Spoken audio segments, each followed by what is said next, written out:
Bueno, decía que muy buenas tardes. Que os agradezco de corazón que estéis aquí de nuevo en esta nueva edición, en la cuarta y la última de las sesiones que tenemos del ciclo El MAE se mueve.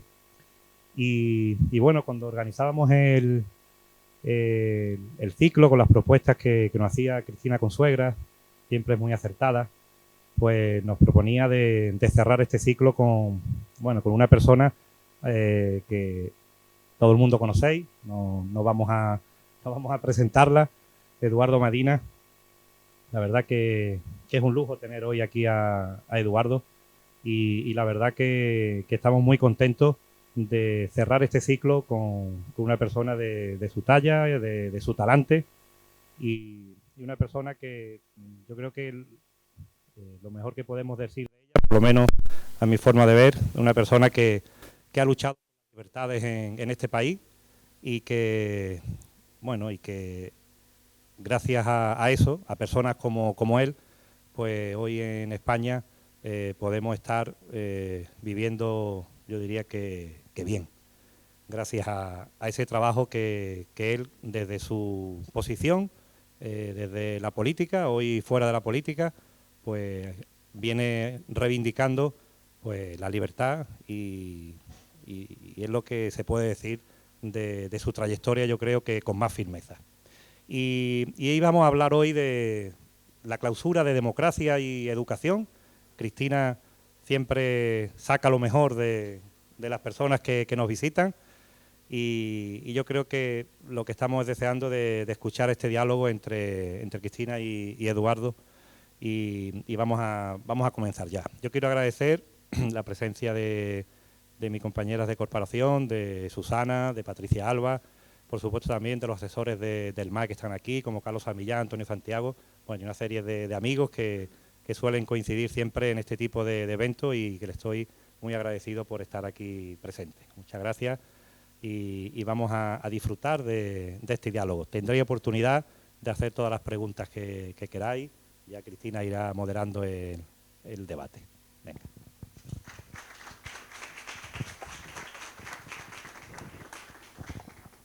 Buenas tardes, bienvenidos y bienvenidas a la sesión de cierre de la cuarta edición del ciclo El MAE se mueve, como bien acaba de presentar Manuel López Mestanza. Bueno, el MAE se mueve, lo iniciamos en el verano de 2020, precisamente cuando, en plena salida del confinamiento, no sabíamos exactamente dónde hacer, ¿no? Dónde hacer o posibilitar el pensamiento. Y por eso lo del MAE se mueve, porque nos movimos del espacio natural del Museo Andaluz de la Educación, que tenemos aquí a José Antonio Mañas, a su alma mater, y nos hemos ido moviendo hasta encontrar este espacio natural que es la Biblioteca Pública Antonio Garrido Moraga. Está aquí también su directora. Muchísimas gracias a Rocío por la complicidad desde el principio.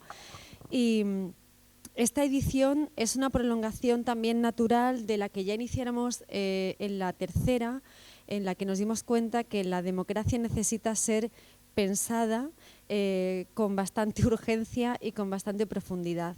Fruto de ello fue pues las 3 sesiones que tuvimos con Lola Pons, con Manuel Arias Maldonado y con Natibel Preciado, y en esta edición lo hemos iniciado con Luis Quevedo. Es la primera vez que tenemos a un divulgador científico reflexionando sobre la relación entre la democracia y su ejercicio y la ciencia. Fue muy interesante ver cómo a lo mejor a veces los quienes gestionan lo público pueden llegar también un poco a encontrar cierto espejo, cierto eco, ¿no? en el método científico. Lo continuamos hace unos días con el filósofo Manuel Cruz y cerramos, como bien ha dicho Manuel López Mestanza, pues a lo grande con una persona, yo creo, esencial e indispensable para entender el curso de la democracia y sobre todo el ejercicio de la libertad, porque la libertad hay que pensarla, la pensamos con Manuel Cruz, pero sobre todo hay que ejercerla y defenderla. Eduardo Madina, no te voy a presentar porque no requieres presentación, así que bienvenido a El MAE se mueve. Y antes de bombardearte a preguntas, que intentaré no cansarte demasiado, pero por situar un poco el punto de partida o contextualizar el curso de la charla, de la conversación, yo creo que un nombre propio como el tuyo requiere, bueno, pues lo interesante es indagar o profundizar en qué hablamos de democracia cuando nombramos la democracia y sobre todo qué entendemos por valores democráticos, ¿no? Porque continuamente, sobre todo en este tiempo tan extraño, que ahora iremos desde lo general a lo particular, ¿no? En el que la democracia está tan manoseada desde el punto de vista de lo verbal, ¿no? Pero qué entendemos por valores democráticos y sobre todo qué podemos hacer desde las diferentes partes para afianzar esos valores democráticos. Bueno, pues yo creo que la democracia es un concepto que ha tenido tantas definiciones, tantos enfoques, tantas escuelas, casi tantas esquinitas de las ciencias sociales que la han tratado de definir, que es muy difícil innovar y hacer algo nuevo. Pero bueno, ya que me habéis invitado a esta charla del MAE se mueve, a estar en este municipio que hacía mucho tiempo que no venía y a enfrentarme un poco conmigo mismo después de 10 días con fiebre, pues me la voy a jugar un poco, ¿no? Yo diría que es un espacio político caracterizado por la pluralidad y en el que una o uno puede sentirse seguro porque puede expresar y organizar su desacuerdo. Se ve bien en contraposición con las dictaduras, ¿no? Son espacios políticos donde uno no puede sentirse seguro precisamente porque no puede ni expresar ni organizar su desacuerdo. Ese gran eje de diferenciación pues actualmente distribuye el mundo entre sistemas liberales nacidos en Europa, sistemas democráticos de carácter liberal nacidos en Europa después del año 1945 y en España después del año 1978, que han organizado de manera, yo creo, de excelencia la convivencia humana en nuestro continente y en algún otro continente, en contraposición con sistemas dictatoriales que todavía hoy forman parte del mundo, forman parte de la realidad de hoy, del reloj en hora de hoy de la humanidad, y que además organizan la producción industrial del sistema neocapitalista global, desregulado y característico de nuestra era, como por ejemplo China, ¿no? En esa contraposición de sistemas se ordenan bien las dos grandes trayectorias de principios y de valores que ordenan unos y otros, ¿no? Yo siempre he pensado que tenemos mucha suerte porque podemos convivir con nuestras imperfecciones, con nuestras insuficiencias, con nuestras potencialidades, con nuestras capacidades de mejora, con nuestros descontentos, en el mejor espacio político y en el mejor tiempo histórico de toda la humanidad. Nos podemos ir hasta el Paleolítico, si queréis, y podemos buscar en cualquier latitud geográfica del planeta que no hay ningún instante histórico ni ningún punto geográfico mejor para ser una mujer o un hombre que en la Europa posterior al año 1945 en la que nos ha tocado vivir. Es verdad que en España pues hemos llegado 30 años tarde porque un señor bajito, gallego, ganó en el 39 una guerra, le cogió gusto y se quedó ahí hasta el 76, hasta el 75, impidiendo una posibilidad democrática en España, ¿no? Y hemos recorrido todo el tiempo que había, que eran 30 años de diferencia con las potencias que ganaron la Segunda Guerra Mundial, a toda velocidad para llegar hoy a ser un país pues plenamente homologable a las democracias más avanzadas del mundo, hasta el punto que España durante muchos momentos, desde el año 2004 hasta la actualidad, ha ocupado los distintos puestos dentro de los 20 puestos más avanzados del Índice de Desarrollo Humano de Naciones Unidas, ¿no? Todo un récord de velocidad en el sentido de avances democratizadores y de construcción de un estado de bienestar para un país que llegó al año 1976 con muchas deudas, con muchas facturas y con muchos atrasos históricos acumulados con respecto, por ejemplo, a Francia, a Italia o a Gran Bretaña, ¿no? Te he pillado ahí tomando notas. Sí, me has pillado ahí como estaba copiando lo de avances democráticos. Lo de la velocidad, que es muy interesante. Te venía diciendo en el taxi, me saltaré la escaleta, ya me la voy a saltar con el tema del relato y de la velocidad, ¿no? Pero antes te quería preguntar antes decíamos, ¿no? Lo decía tanto Manolo como yo, el tema de la libertad se ejerce y se defiende, ¿no? No deja de ser otra conquista social, pero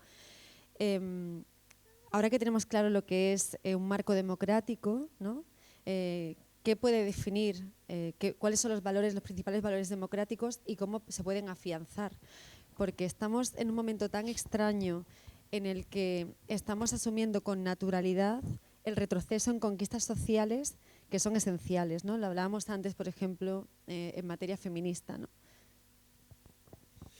Bueno, en Europa yo creo que son 3 y además van por ese orden. Yo lo invertiría por una cuestión de pertenencia al pensamiento socialista y socialdemócrata y hago esa trampa, que es solo una trampa que procura corregir 300 años, ¿no? Pondría la igualdad por delante de la libertad, pero en cualquier caso libertad, igualdad, solidaridad. Esos 3 son los elementos fundadores de la idea de la democracia, ¿no? Discutiendo hace no mucho tiempo, conversando más bien con Amelia Valcárcel, una filósofa del pensamiento feminista muy relevante en los últimos años yo creo que en todo el mundo, ¿no? Pero de manera muy destacada aquí en España.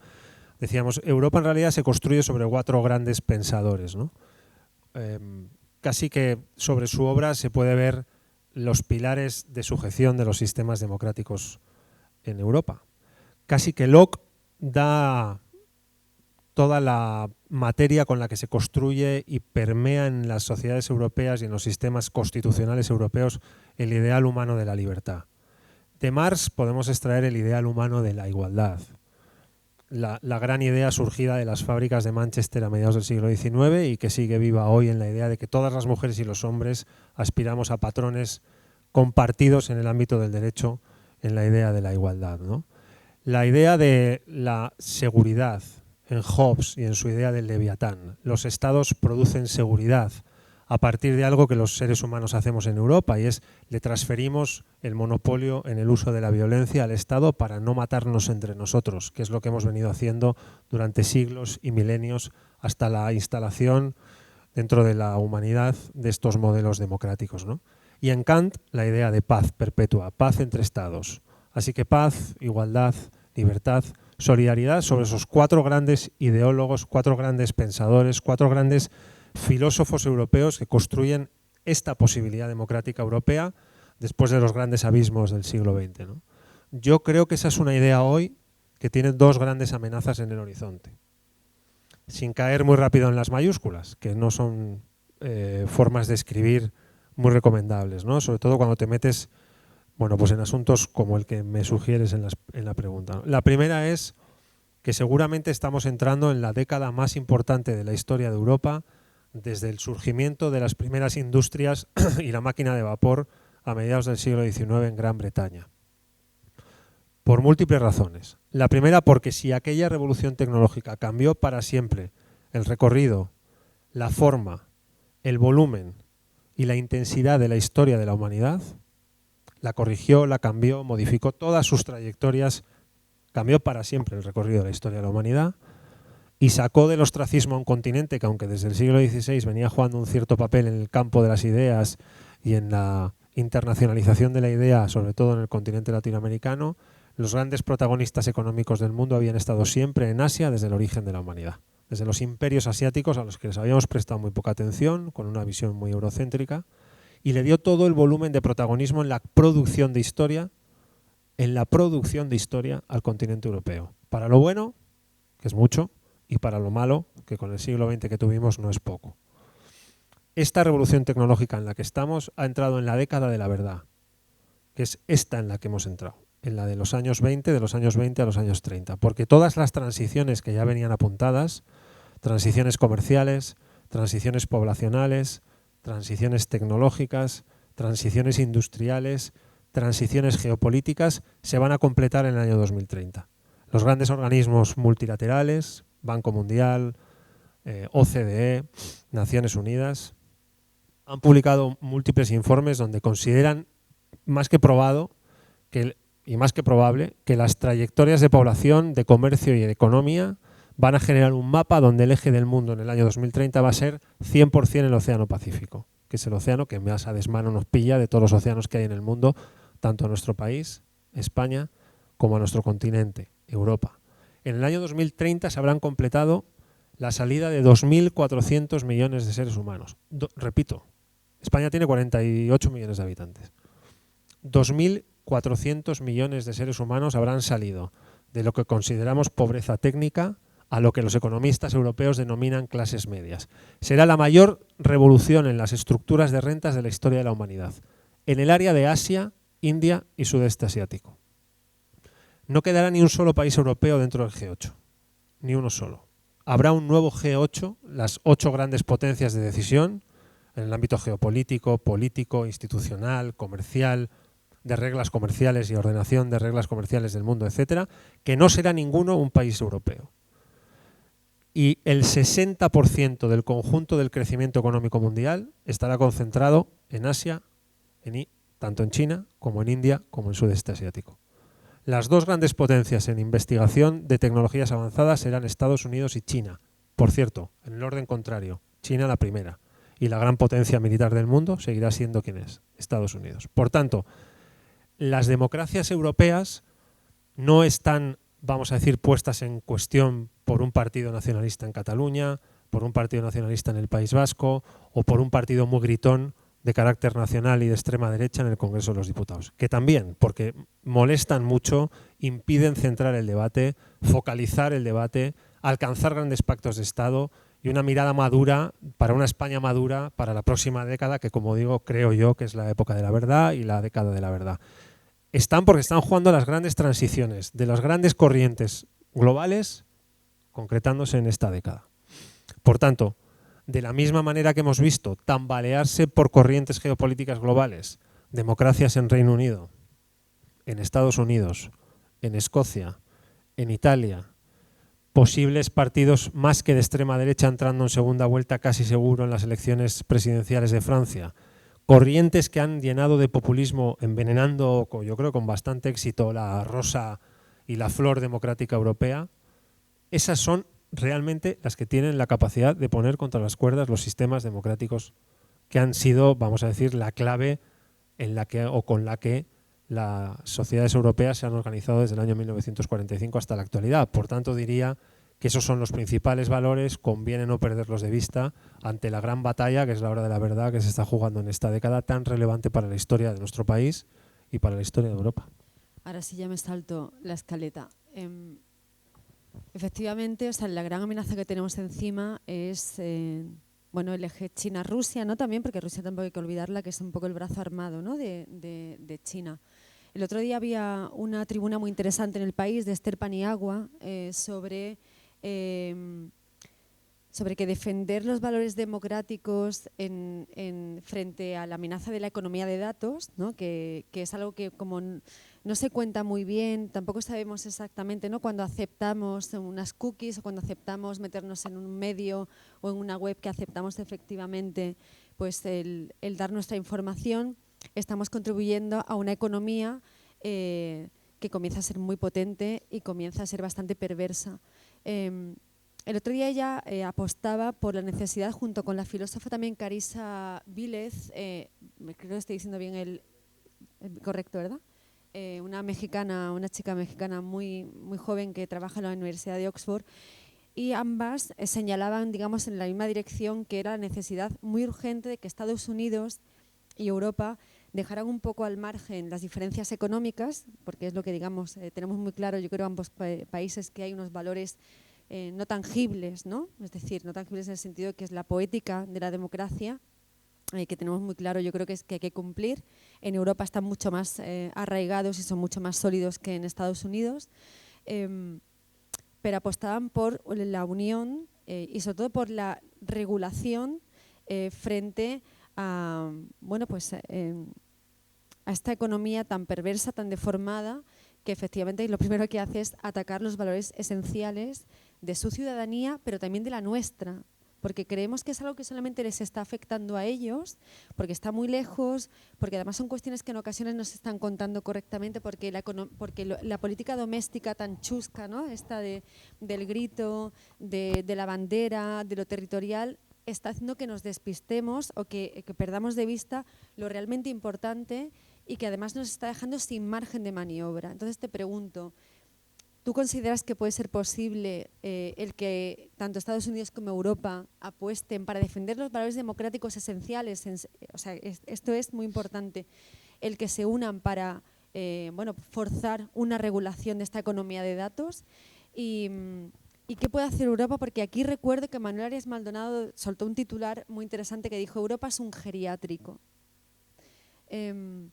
Y como geriátrico que es, no puede hacer nada ante lo que viene del eje asiático, ¿no?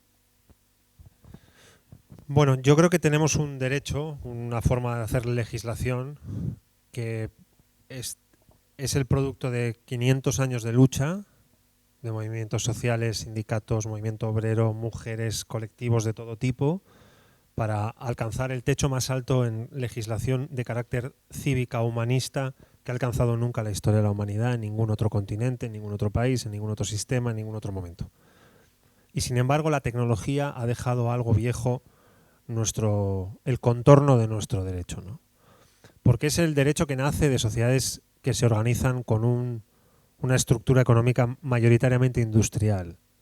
Mi manera de pensar, que es una mirada socialista, socialdemócrata, pero también la conservadora, la democristiana, la liberal, todas las que pertenecen a este tiempo histórico europeo, nacen al calor de la revolución industrial de mediados del siglo XIX y de toda la historia que con ella se ha producido desde entonces hasta aquí.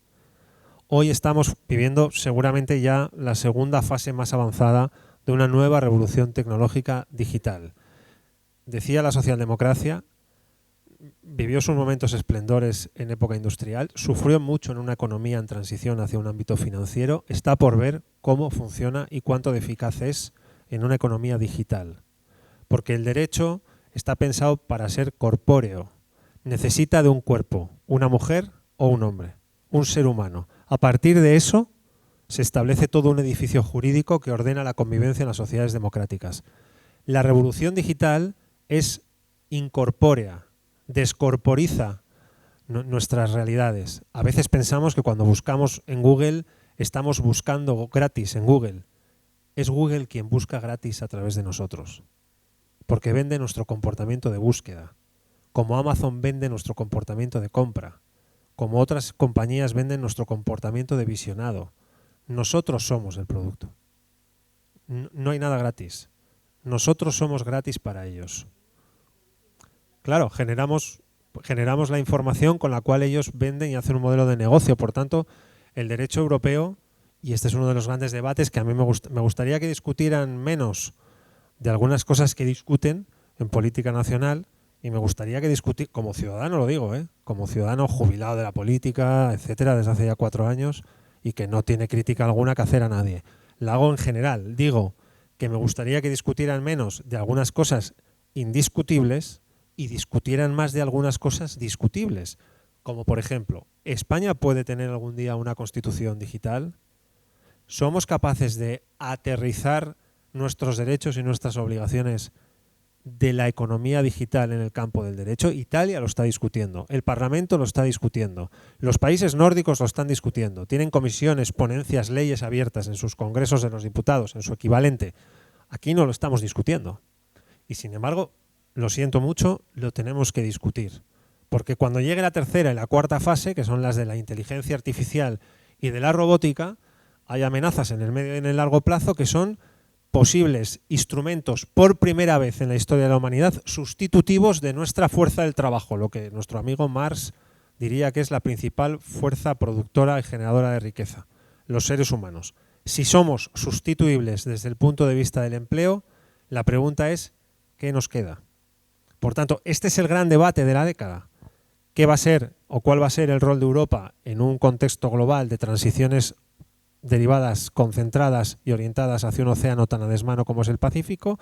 ¿Qué va a ser de nuestro papel, de nuestra forma de vida en un tiempo de transición tecnológica que va a multiplicar por N veces el impacto en cambio en la humanidad que tuvo la revolución industrial en el siglo XIX? Así que diría que los diputados, las diputadas, el Congreso de los Diputados tiene muchísimo trabajo.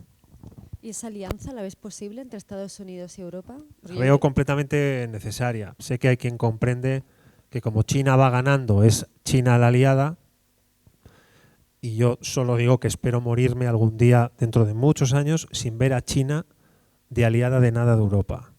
China es el epicentro de una producción feudalizada que alimenta un sistema neocapitalista deshumanizado, global y sin reglas. Y además lo hace con un discurso de dictadura comunista. Por tanto, si hay que elegir vamos a decir, la parte más lejana que políticamente tenemos en Europa, es una dictadura. Hay que tener muy claro lo que son. Lo que pasa es que tienen un lenguaje distinto, una cultura distinta, están muy lejos, no permiten la entrada de información, no tenemos corresponsales, no sabemos prácticamente nada del mundo de la opacidad que es China. Pero es todo lo que no queremos ser. Por muchas discrepancias que podamos tener con otros sistemas democráticos, nuestros aliados son los sistemas democráticos, no las dictaduras. Y me parece que eso tiene que seguir siendo así. Espero que durante muchos años, ¿no? Volviendo un poco ahora a lo micro, ¿no? Al ámbito más doméstico de nuestra democracia. El otro día, ayer o taller, el lobby del think tank, de Thomas Piketty hizo públicos los diferentes análisis que habían hecho en cada. Me he vuelto a saltar ya la escaleta, hizo público los diferentes estudios en cada país. En el caso de España, la brecha entre ricos y pobres estaba totalmente disparada. El tema de las conquistas sociales, desde que irrumpió en nuestras vidas el coronavirus, y parece que hay cuestiones que antes eran esenciales, ¿no? para un estado del bienestar, parece que hoy en día no podemos reivindicarlas y estamos retrocediendo a un ritmo realmente vertiginoso, desde la brecha salarial, los servicios públicos totalmente exhaustos, en algunos territorios exiguos, ¿no? El ascensor social ha desaparecido. El ascensor social también en parte ha desaparecido por las economías que estamos incorporando desde fuera, ¿no? El modelo chino, por ejemplo, es parte responsable de ello, ¿no? Pero, ¿qué podemos hacer desde quienes deciden y quienes gestionan la cosa pública hasta el ciudadano?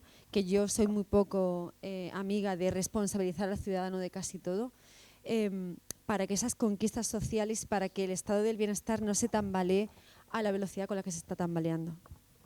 Pues mira, yo creo que el gran éxito de la consolidación democrática española en tan poco tiempo es que los trabajadores y las trabajadoras tuvieron la energía suficiente en los años 70 y 80 como para convencer a actores no necesariamente socialistas, ni socialdemócratas, ni liberales, de los beneficios de un sistema de bienestar social y de una alta inversión en un modelo de cohesión social avanzado.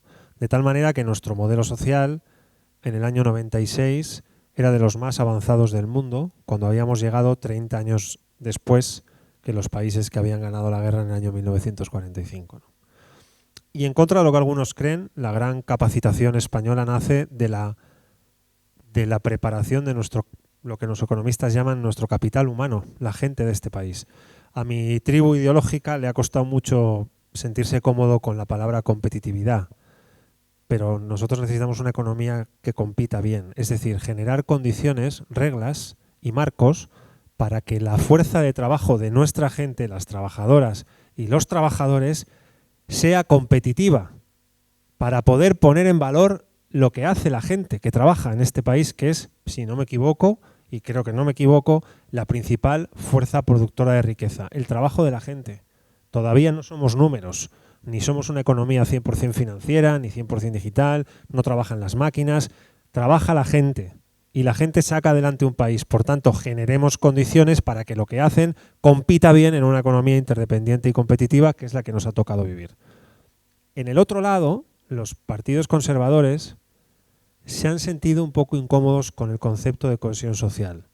Han pensado que era un ejercicio redistributivo, del excedente. Lo que sobra lo dedico a redistribución, sin darse cuenta que una sociedad más educada y una sociedad más sana es una sociedad más justa, pero es una sociedad más productiva que una que tiene altas tasas de enfermedad y por tanto de absentismo laboral y por tanto bajas tasas de productividad y que tiene problemas serios de formación de lo que los economistas llaman su capital humano. Por tanto, invertir en cohesión social, que es básicamente invertir en educación y en sanidad, independientemente de la renta de unas personas u otras, de unas familias u otras, es un ejercicio de justicia social y es conformar el núcleo de nuestro modelo de desarrollo, incluyendo aquí nuestro modelo de desarrollo económico. Por tanto, ¿qué trato de decir con esto? Que es fundamental un gran pacto de Estado para el mantenimiento de nuestro estado de bienestar. Que no podemos convivir con los agujeros que se están abriendo entre distintas comunidades autónomas, donde están triunfando distintos modelos y donde el modelo de cohesión social se está poniendo en cuestión. De tal manera que hoy, si unes la estructura económica de unos territorios y su modelo de bienestar social con el de otros, su estructura económica y su modelo de bienestar social, se producen disparidades de renta y por tanto de oportunidades como las que se producen entre el lugar del que yo vivo y del que yo soy, el País Vasco y Extremadura, o Castilla-La Mancha y Navarra, o Madrid y Andalucía. No se puede permitir ese gap territorial porque el país pierde potencia, pierde talento, pierde oportunidades. No sabemos si el próximo premio Nobel acaba de perder una beca en Mérida. Y no sabemos si la próxima científica del MIT acaba de perder una beca, me da igual, en Alcalá de Henares. Por tanto, estamos perdiendo potencia de futuro de país. De tal manera que creo que en este tiempo de la individualización y de la hiperindividualización conviene seguir pensando en claves de estructura y en claves de sociedad y en claves de colectivo, porque es lo que ha hecho a este país recorrer tanto como ha recorrido en tan poco tiempo. Es verdad que quienes dirigen ahora los principales partidos, por no decir todos pertenecen más o menos a nuestra generación, gente nacida en los últimos momentos de la vida de Franco y en los primeros momentos de la democracia, ¿no? Casi que diría la primera generación española que lo ha tenido mejor que todas las anteriores. En el sentido que llegó y había ahí una democracia puesta. Pasen.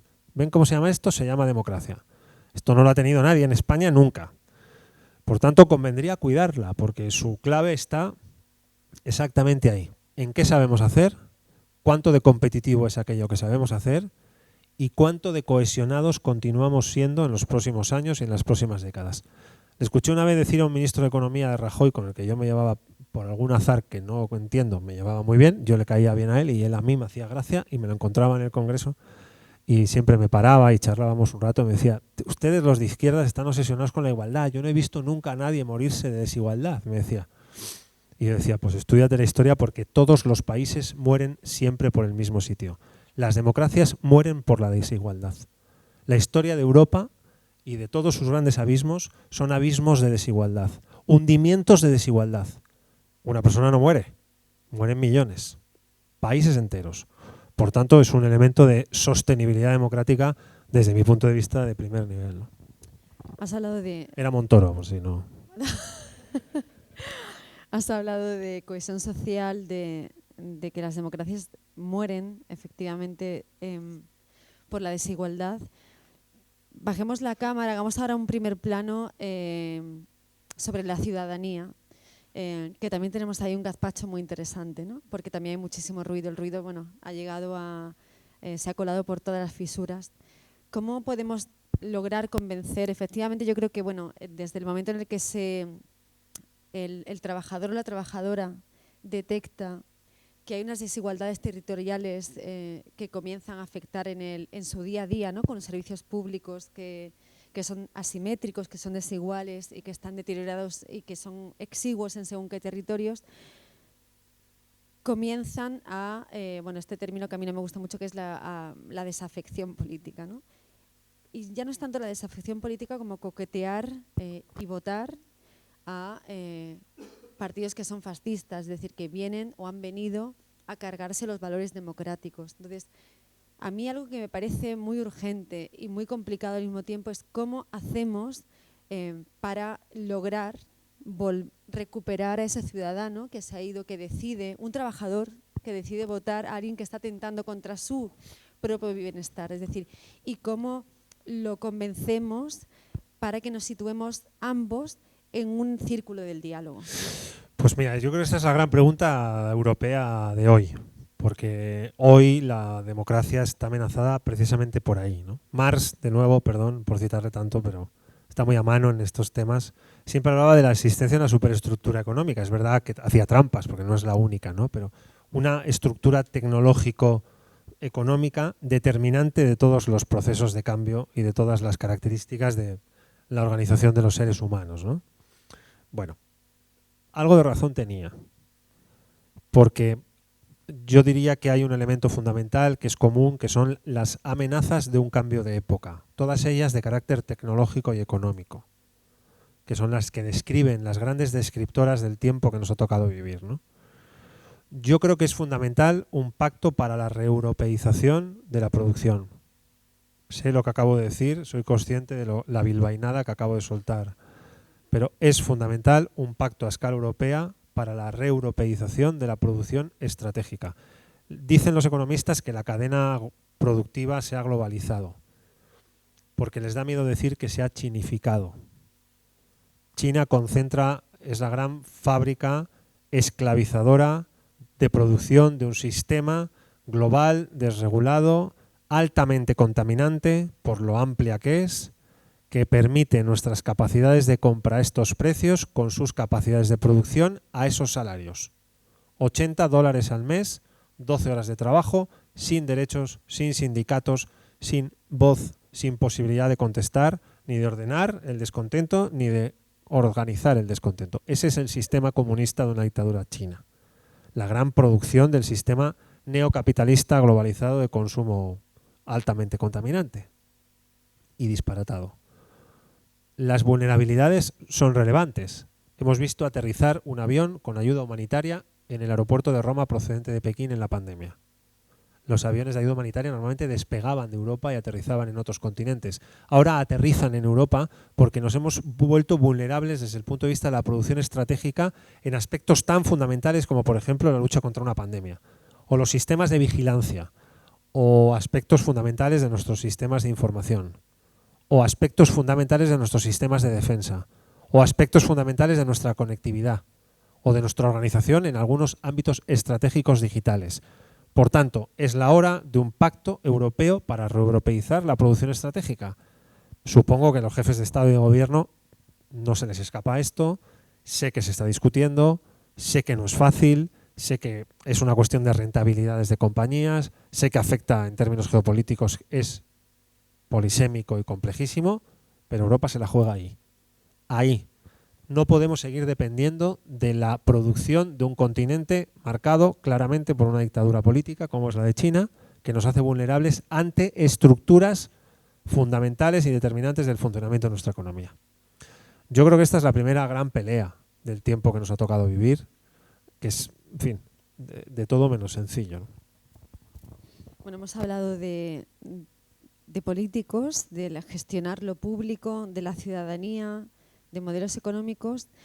Hablemos ahora del cuarto poder, ¿no? Cuarto poder que está virando lentamente a un quinto poder o que bascula, que a veces no sabemos los medios de información si se han convertido en una isla más de ese archipiélago que es Twitter, ¿no? O hay quienes mantienen todavía pues, las bases o los valores democráticos de lo que debía ser la información.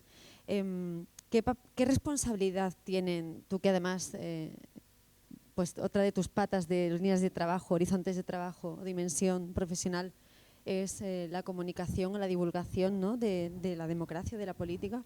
¿Qué responsabilidad y qué papel están jugando los medios de información, el cuarto poder, en esto de construir democracia o hacer democracia? Pues mira, esto lo puedo enlazar con lo que todavía no había contestado en la anterior pregunta tuya, ¿no? Porque creo que va unido.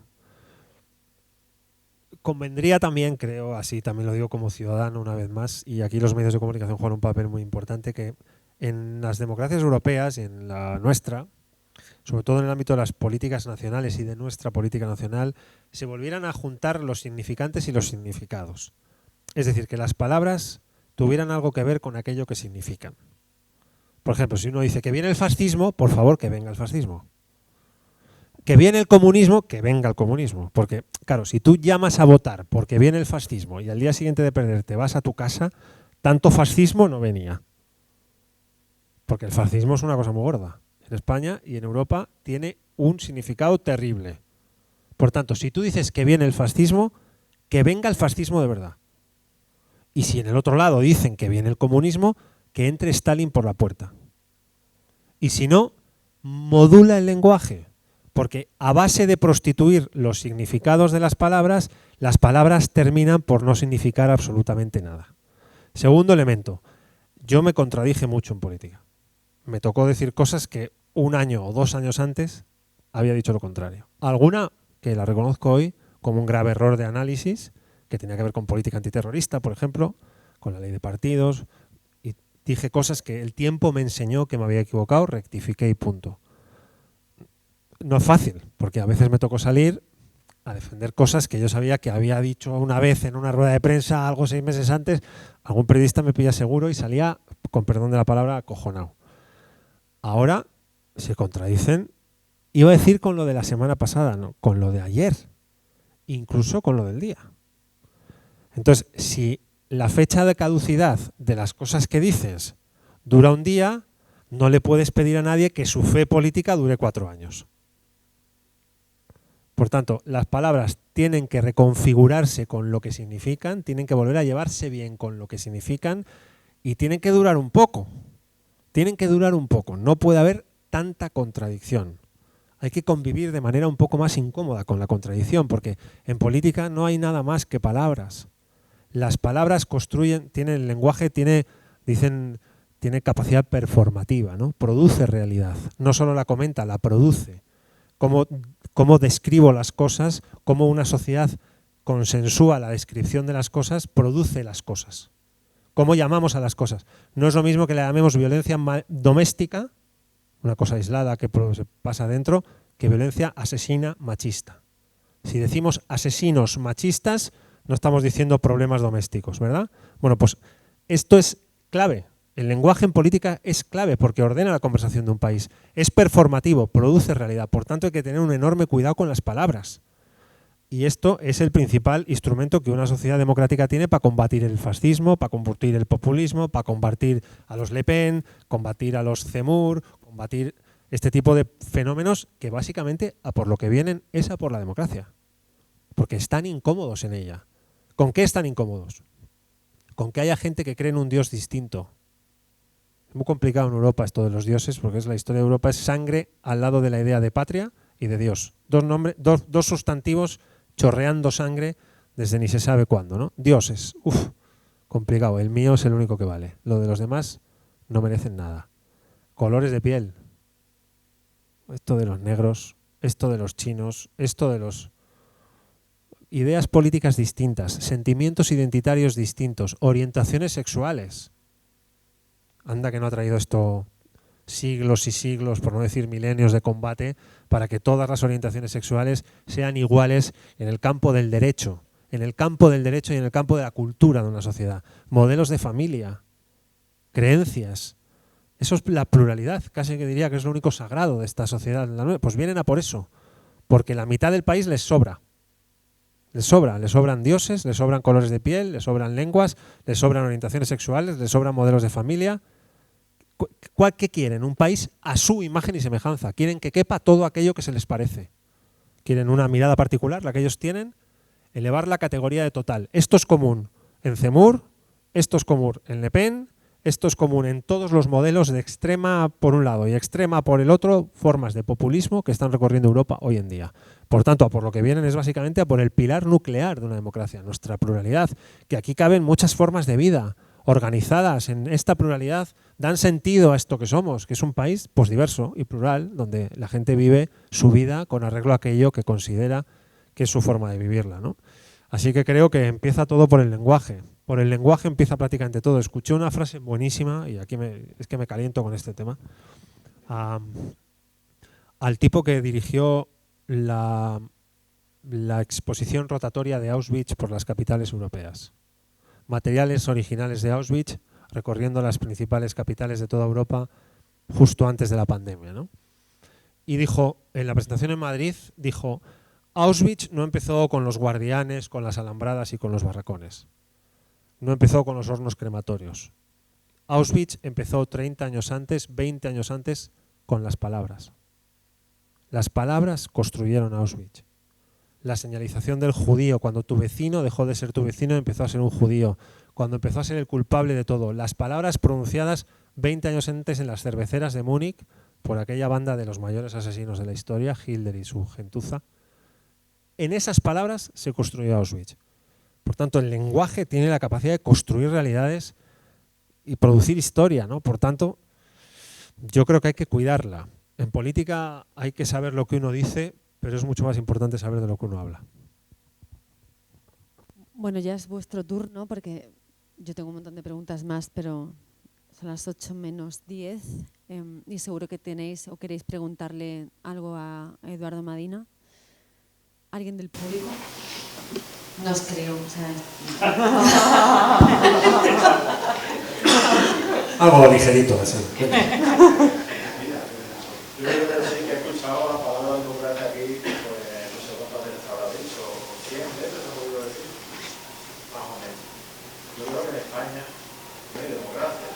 ¿Qué? Que creo que en España no hay democracia, porque no hay separación de poderes entre ejecutivo y legislativo, no hay representación y no hay independencia judicial. Le deberíamos llamar partitocracia. ¿Qué opinas sobre eso? Yo creo que si algún día en España los poderes son independientes, no habrá democracia. Los poderes nunca pueden ser independientes. Tienen que estar separados, pero tienen que depender siempre del mismo flujo de soberanía. De tal manera que el Parlamento que elige la gente elige 3 órganos de gobierno. El primero, el órgano de gobierno del Poder Legislativo, que es la mesa del Congreso. El segundo, al que dirige el órgano de gobierno del Poder Ejecutivo, que es el Consejo de Ministros, que es el presidente. Y el tercero, el órgano de gobierno del Poder Judicial. Este, que es el más sensible, porque es el que más debate tiene 2 opciones. Uno, que el Consejo General del Poder Judicial, que es el órgano de gobierno del tercer poder del Estado, que es el de los jueces, lo elija un club privado de asociaciones, o lo elija también el Parlamento que tú y yo votamos. Yo quiero que lo elija siempre el grupo de jueces con las asociaciones que proponen nombres y que la última palabra la tenga el Parlamento que tú y que yo votamos. Tú aquí y yo en Vizcaya. Porque si no, se habrá desgajado. Ya no será un poder del Estado. Vivirá parte de lo que vota la gente. Estará fuera del flujo de soberanía representado en una Cámara, que es el Congreso de los Diputados. Yo creo que nuestro modelo, y no lo digo por haber sido diputado ni nada de eso, pues es muy contracíclico, está muy poco de moda y me da un poco igual que esté poco de moda. Es de los más democráticos que hay en el mundo. Lo dije un día en la cadena SER y me comí una mañana entera de Twitter de estas divertidas, pero espero no vivir nunca en un país donde el órgano de gobierno del Poder Judicial lo elijan solo los jueces. Yo quiero que el Parlamento que yo voto tenga algo que decir en el órgano de gobierno de los 3 poderes.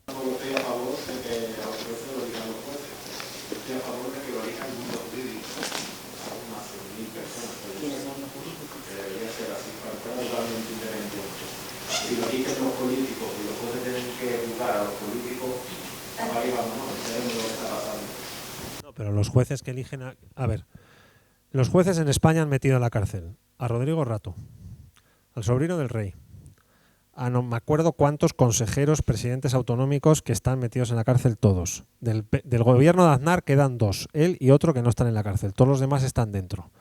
No sé, o sea, ha entrado el presidente de Caja Madrid, que se llamaba Blesa y que se terminó suicidando. España no tiene un problema de haber metido en la cárcel a poderosos. Me ha dicho que ha entrado, pero si no están fuera... No te voy a convencer, creo. Creo que no. Pero te podría recomendar alguna... Bueno, es igual, tampoco. No pasa nada. No va a ser. Sé bastante de Antonio García Trevijano y si usted lo conoce, seguramente sí. No creo que me pueda convencer. Otra cosa que le quería preguntar, bueno, si a mí me gustaría poder elegir al presidente del gobierno por mayoría o a los revueltos si fuera necesario. En España no tenemos esa opción. Claro, porque tenemos un sistema parlamentario. Yo creo que a ti no te gusta el modelo constitucional. No te gusta, el sistema constitucional no te gusta, porque si no te gusta el modelo parlamentario, prefieres un modelo presidencialista, donde los jueces se elijan a sí mismos y donde tú puedas elegir directamente al presidente, estás claramente en contradicción con tu modelo constitucional. No tienes un problema de un tema u otro, es el corazón del sistema, porque no podemos tener un sistema presidencialista, pues somos una monarquía parlamentaria. ¿Qué hacemos con un presidente? No cabe. Entonces, o te sobra el rey, o te sobra el parlamento, o te sobra el presidente. Pero algo no te cabe. A mí me gustaría conseguir una república constitucional. Pues eso, o sea, quiero decir que no te gusta el sistema constitucional. Entonces no te puedo convencer de esto. ¿Por allí? ¿Qué papel cree que juega la juventud en esa transformación digital que han citado las generaciones más jóvenes? Pues mira, yo antes lo ha comentado un poco de pasada Cristina. África, la edad media de África es 18 años. La media de edad me refiero, 18 años. Tanto Estados Unidos como Latinoamérica, Estados Unidos está por debajo de 30, Latinoamérica está por debajo de 26, Asia me parece que está en 24, Europa en 42 y España en 44. Esa es nuestra media de edad. Por tanto, tenemos un problema grave, ¿no? Esto del geriátrico a mí no me gusta porque los geriátricos me parecen sitios, o sea, que no tienen carga, pero es verdad que tenemos un problema de proyección demográfica muy relevante, ¿no? Así que la gente más joven de Europa y de España y de tu tierra y de la mía, yo creo que está, lo decía antes, ¿no?, ante la década de la verdad. Se está jugando en esta década el siglo siguiente. Es mucho más importante que la década anterior, por mucho que tuviera dentro dos crisis, o que la de las Torres Gemelas, o que la de los años 90, o que la de los años 80. La gran transformación tecnológica que estamos viviendo tiene en esta década su gran implosión y su gran distribución de realidades en los distintos océanos y continentes del mundo. Así que creo que os la jugáis. Convendría centrar bien los debates. España tiene que hacer un grandísimo esfuerzo en competitividad económica en esta década. Tiene que hacer un grandísimo esfuerzo en sostenibilidad y en digitalización. Tiene que hacer un grandísimo esfuerzo en cohesión social. Tiene que además liderar o tratar de liderar en Europa un gran pacto para la reeuropeización de la producción estratégica en Europa. Tiene que avanzar en legislación y constitucionalización de los derechos digitales. Tiene que saber canalizar la fuerza de una generación, que es la tuya, que es la vuestra, en la generación de riqueza y en la participación en una economía interdependiente y globalizada. Hay un gran reto. Cuando lo veo y lo leo, creo que no se puede conseguir ninguno de los grandes retos que tiene dentro de este tiempo por 176 contra 174. Creo que requiere de grandes pactos generacionales. No ya de Estado, que parece que está discutiendo ahí un pacto PP-PSOE, que ninguna intención. Yo no hablo de eso. Hablo de grandes pactos generacionales. Y en eso creo que tu generación es fundamental para el empuje de este país, ¿no? Yo creo que hay brillantez, energía, gran nivel de formación, gente brillante, que lo podéis hacer muy bien. O sea que te diría que el país, en parte, se está esperando un poco. Sí. No habría mucha joven, como bien decía ella, que no siente interés por la política o no quiere adentrar en esos grandes temas, o desafección simplemente, o porque yo al menos como joven observo dos puntos: desafección total o radicalización total. O sea, a día de hoy al menos no observo un término medio. Yo creo que a la radicalización se llega por la desafección, sobre todo, ¿no? Porque a poco que tengas afecto por tu país, no te radicalizas contra tu país. No, desde el afecto nadie llega a Bildu, nadie llega a Vox. No se llega por el afecto ahí, se llega por discursos radicalizados que te están por algún tipo de desconexión de tu realidad compleja en la que habitamos, ¿no? Yo creo que en los años 80, cuando yo tenía, pues eso, yo nací a principios del 76 y me eduqué un poco cultural y políticamente en los 80 y los 90, pues creo que la política estaba muy nucleada alrededor de pocos lugares, ¿no? Partidos políticos, sindicatos, organizaciones empresariales, instituciones. Creo que una de las grandes virtudes que tiene la democracia, el recorrido democrático, que es común a otros países europeos a los que les pasó lo mismo, y les ha pasado y les sigue pasando lo mismo, es que no pertenece ya a tan pocos actores. Hoy la realidad política pertenece a más gente que a nunca, a más jugadores, players, a más protagonistas que nunca, ¿no? Se puede hacer mucha política en las empresas, se puede hacer mucha política en los centros educativos, en los centros laborales, se puede hacer mucha política en los centros vecinales, en los colectivos, en los movimientos sociales. Mucha realidad política ya no pertenece solo a un partido. De hecho, te diría que si pongo así a pensar rápidamente, y en mi cabeza aparece un resumen rápido donde los grandes avances en libertades públicas, en derechos sociales y en derechos civiles no vinieron de dentro de los partidos, vinieron de la sociedad y los partidos los hicieron suyos. Los avances feministas, bueno, no es un tío que se los inventó, estaban fuera y alguien los cogió y los llevó al boletín oficial del Estado. Los avances en derechos civiles, los avances en derechos sindicales, los avances en derechos estudiantiles, No es un funcionario de partido que se lo inventa un día y lo lleva. Viene de la calle, los partidos lo ven, lo hacen suyo y lo meten en las instituciones y terminan en el boletín oficial del Estado produciendo cambios relevantes. Por tanto, la política hoy se hace en muchos más lugares de los que pensamos. Los decisores políticos escuchan mucho más de lo que pensamos. Están mucho más atentos a la comunicación de lo que pensamos, ¿no? Por tanto, diría que en contra de lo aparente, que era un club privado de decisores inalcanzables allí, todos de corbata, por cierto, todo tíos, siempre lejanos, un poco en blanco y negro, hoy en día es más dinámico y pertenece a más gente que nunca. Y además se ha descentralizado muy bien. Se puede hacer mucha política en ayuntamientos y comunidades autónomas donde desde mi punto de vista, y no es por hacer la pelota a nadie, lo digo de verdad, lo he dicho ya en la radio 1000 veces y también he tenido mañanas divertidas de Twitter a cuenta de ello, pero creo que es donde más ha sujetado este país el funcionamiento institucional. Cuando la política nacional se rompió en el ciclo pues 2015-2019 más o menos, la política municipal y la autonómica siguió funcionando. En la pandemia la gente no tocó la puerta del Ministerio de Sanidad, tocó la puerta del ayuntamiento.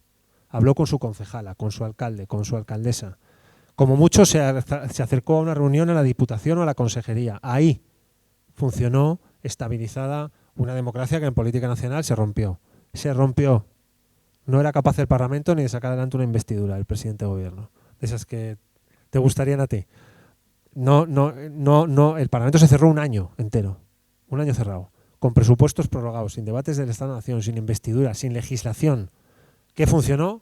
El sistema autonómico y el sistema municipal y las diputaciones. Por tanto, la política hoy pertenece a más gente que nunca. Hay gente a la que le gustaría que le perteneciera solo a él, pero pertenece a más gente que nunca. O sea que yo creo que hay más oportunidades que nunca. No encuentro equiparación posible, porque no encuentro una equiparación a Vox por el lado de la izquierda. No la hay.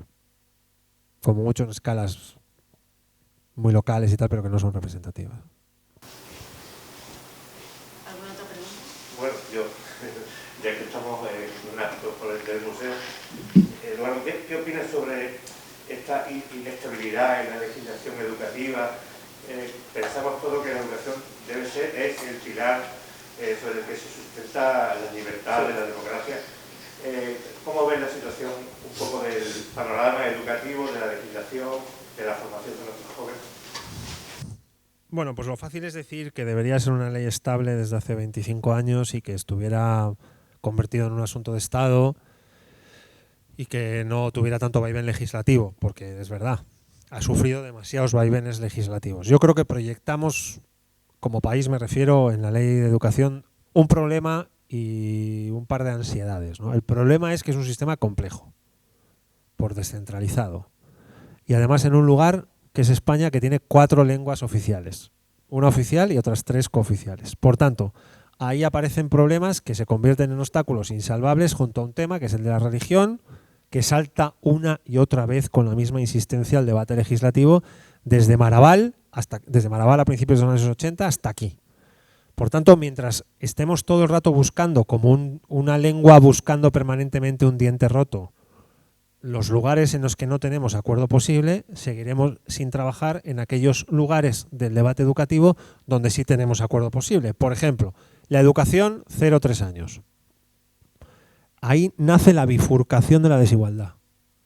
Ahí no es en cuarto de carrera o en los estudios de doctorado, es en 0-3 años, porque ahí la disparidad de renta impacta de manera nuclear. Va al corazón de la distribución ya del camino, de la ruta educativa, de unas niñas y otros niños en función de la renta familiar que se encuentran en el lugar donde les toca nacer.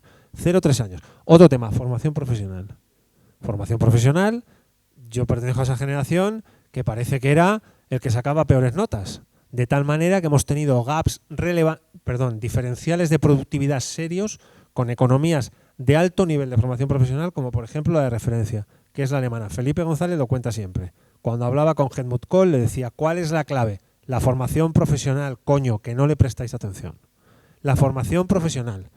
Es verdad que teníamos mucha disparidad, había que crear un sistema educativo público, implantarlo en el conjunto del territorio, elevar el nivel de universitarias y universitarios en un país que venía con mucho atraso de la dictadura, donde los sistemas o las licenciaturas universitarias eran un coto privado de rentas altas durante toda la etapa de la dictadura, mayoritariamente, no generalmente, pero sí mayoritariamente. y había mucho recorrido por hacer, ¿no? Pero yo, por ejemplo, creo que en 0-3 años y en formación profesional hay 2 puntos de encuentro relativamente a mano para poder encontrar un gran pacto de Estado entre las distintas fuerzas políticas que dejen quieta esa parte de la legislación. Y lo otro, pues nada, pues mientras sigamos discutiendo sobre las lenguas cooficiales, sobre la inversión lingüística y sobre si la religión sí o la religión no, pues se nos van a pasar otros 40 años súper divertidos. Pero vamos a perder potencia en formación de nuestro futuro, porque la inversión en educación de hoy, pues al final es qué sociedad configuramos y qué modelo económico creamos para mañana, ¿no? Y no parece esta la legislatura más propicia para pactos de Estado porque no se ponen de acuerdo en prácticamente nada.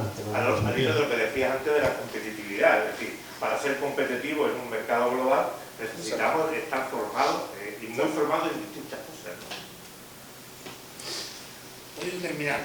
Yo no quisiera hacer ninguna pregunta, Eduardo, perdón, pero yo creo que... Tú puedes hacer una crítica, sí. Puedes hacer una crítica, sí. Yo quiero hacer una crítica. Es que le estoy dando vuelta a... Yo creo que se han dicho 2 o 3 cosas súper relevantes, súper importantes que todo el mundo estaría de acuerdo. Y una de ellas es, sobre todo cuando hablamos del capital humano, la llegada de los 80 a España, esos años, yo creo que si alguien sacó a este país del atraso y puso en definitiva ese recorrido tan rápido que hace el atraso que habíamos experimentado con la dictadura, es el capital humano.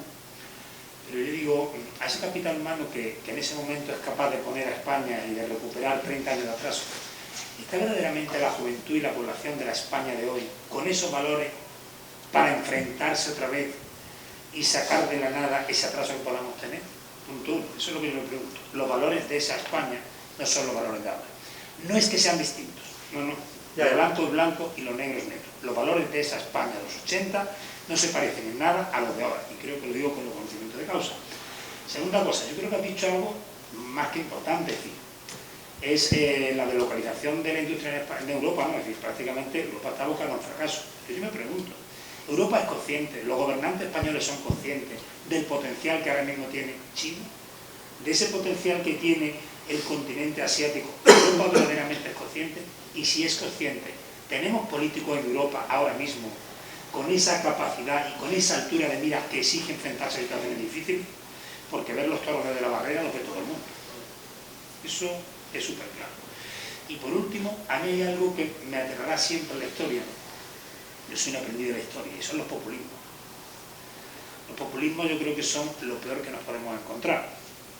Y comparto 100% que a los populismos se llega por desafección. Pero ¿a dónde se llega y cuáles son los caminos que conducen a la desafección? La ignorancia y la incultura, ¿verdad? Es la lectura que yo hago. Entonces vivimos, y termino, si me estoy extendiendo, en un momento donde todo el mundo tiene acceso a la información. Es como decía lo de la política. Pero no todo el mundo tiene conocimiento. Información tiene todo el mundo. Todo el mundo. Un niño pequeño de una tablet. Pero no todo el mundo tiene conocimiento. Este último tema es muy importante porque yo creo que has tocado una tecla clave, ¿no? He leído hace nada un libro de Anne Applebaum que se titula El ocaso de la democracia. Cuenta lo personifica mucho una experiencia personal, ¿no? Ella convoca una fiesta en el año 2000 de Nochevieja donde vienen todas las élites de Polonia, porque su marido iba a ser ministro y luego lo fue, de un partido liberal conservador, pero vamos a decir similar al Partido Popular y Ciudadanos, dentro de un orden democrático normal que no tiene nada que ver con fenomenologías populistas enloquecidas como las que hemos visto, ¿no? Sobre todo las que han visto en Polonia. Y cuenta cómo 20 años después, con el hundimiento democrático de Polonia, que ya no es un sistema democrático homologable al resto de las democracias europeas, igual que la de Hungría, ha triunfado un señor o un grupo de señores que se han llevado por delante de la democracia. Punto. Podemos hacer como que no vemos, podemos hacer como que no queremos que se vayan, podemos hacer como que, como es tanta gente en mercado que sigan dentro de la Unión Europea. Bien, no es una democracia. Desde luego no es la democracia que entró en la quinta ampliación de países europeos. Ahí, quienes se hunden para permitir el surgimiento y la implementación de un proyecto como el de los hermanos Kaczynski, de este partido que ha hecho del populismo el sistema mayoritario en Polonia, ni son ignorantes ni son incultos. Son las élites intelectuales, mediáticas, empresariales, periodísticas y académicas de Polonia, las que estaban todas en la fiesta del año 2000. Por tanto, el populismo, cuidado, porque es decir, no, entra mejor en la gente que no, a priori, bien, pero luego no, ¿eh? Porque las élites, por ejemplo, en Cataluña, que se dejaron llevar por el flautista de Hamelin del independentismo, vivían todas en los barrios altos con rentas superiores a 200.000 euros al año. Eran las grandes familias las que cargaron la caldera de que era posible un paraíso esperando a Cataluña fuera de España, ¿no? Las élites que votan Vox, hay que estudiarse los niveles académicos que tienen. Hay doctorados, catedráticos, catedráticas, licenciadas, gente cultísima, gente que ha leído de todo. Ha leído de todo, que no ha entendido nada. Pero no hay una incultura galopante esperando a priori, ¿no? El populismo tiene más misterio, porque algo tiene, en el sentido de los análisis simplificados de la realidad, que en el fondo eso es lo que ofrecen, que trasciende niveles educativos, profesiones, géneros, rentas, edades. Yo creo que ataca y tiene fuerza magnética por todos los lados, ¿no? Fíjate cuántos ejemplos tenemos que podemos explicarlo así, ¿no? En la segunda parte, lo que has dicho de la gente joven y el momento energético de país y los valores y tal, pues yo creo que tienes razón.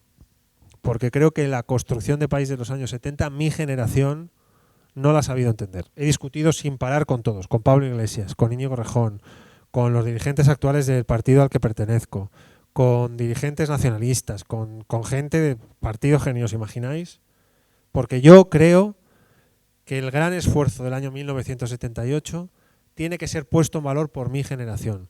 Para honrar a quienes perdieron en el 39 no hace falta criticar a quienes ganaron en el 78. Y esto mi generación de dirigentes políticos no lo ha entendido. Cree que para honrar a los que perdieron en el 39 hay que poner a parir a los que ganaron en el 78. Y yo no estoy de acuerdo. Porque no hay un sistema político como este que se haya encontrado en ninguna generación como es la nuestra. Algo tiene, que seguro que tiene que ver con la evolución en renta y con las sensaciones de seguridad que tenemos quienes pertenecemos a mi generación y a las generaciones más jóvenes como la tuya, que trae un poco a Gramsci al debate, ¿no? Esto del optimismo de la razón y el pesimismo de la voluntad. Ay, es verdad, pero a la hora de la verdad, pesimismo porque no se puede, porque coño tal, porque no da, la desafección, porque total que más da, porque esto no sirve de nada. Yo creo que al final a lo que nos enseñaron o lo que nos enseñaron los mayores, los que construyeron este sistema democrático, es el enorme valor que tiene la renuncia. La renuncia. El techo más alto en política está en saber llevar a tu electorado a la renuncia de lo irrenunciable, si de ello depende que el de enfrente tenga hueco. Felipe González al marxismo, Carrillo a la República, Fraga al franquismo y el secretario general del movimiento al movimiento, Adolfo Suárez. Esas 4 renuncias explican esta democracia. 4 renuncias. No 4 anunciados de lo irrenunciable. Si los 4 se ponen en que es irrenunciable, no hay democracia. Por tanto, saber renunciar para que el otro tenga hueco. Los populismos no saben renunciar a nada, porque no quieren que nadie más tenga hueco. Por tanto, yo creo que esa pelea, esta generación joven, pues lejos de pensar que esto está aquí para siempre y que es intocable y que es irrompible y que la democracia, pues Europa, desgraciadamente en Polonia o desgraciadamente en Hungría, yo creo que tiene ejemplos ya más que de sobra de que, y esperemos que no en Francia, a partir del mes de noviembre, esperemos que no en Francia, tiene ejemplos de que no es irrompible y que hay que cuidarla, ¿no? Y en cuanto a lo de China, que es mi tema favorito y que lo has dejado ahí votando también, a ver, yo quiero pensar que son más que conscientes, porque está muy publicado, está muy analizado, los gobiernos de la Unión Europea tienen informes, análisis, datos que saben lo que nos jugamos con eso, ¿no? Pero convendría que lo pareciera, porque a veces tienes razón en que no lo parece. Yo te voy a preguntar, a raíz de lo que comentabas de Polonia y Hungría, no recuerdo el artículo de la Constitución Europea. ¿Por qué no se pone en marcha? Hay un artículo que permite, en esa quinta ampliación... Pues porque exige la unanimidad y seguramente los otros países del Grupo de Visegrado votarían en contra. Dices expulsarlos, ¿no? Claro, es decir, es que exige estamos unanimidad. atentando contra los valores esenciales de ya, la... pero exige unanimidad. Esa es la mierda del tratado, que exige unanimidad. Y seguramente los demás grupos del grupo, demás países del Grupo de Visegrado votarían en contra, además de que Hungría votaría en contra de la salida de Polonia y Polonia de Hungría. Desgraciadamente. ¿Tenéis alguna otra pregunta? Bueno, pues os voy a pedir un aplauso muy fuerte gracias para a vosotros. Eduardo Madina, por favor.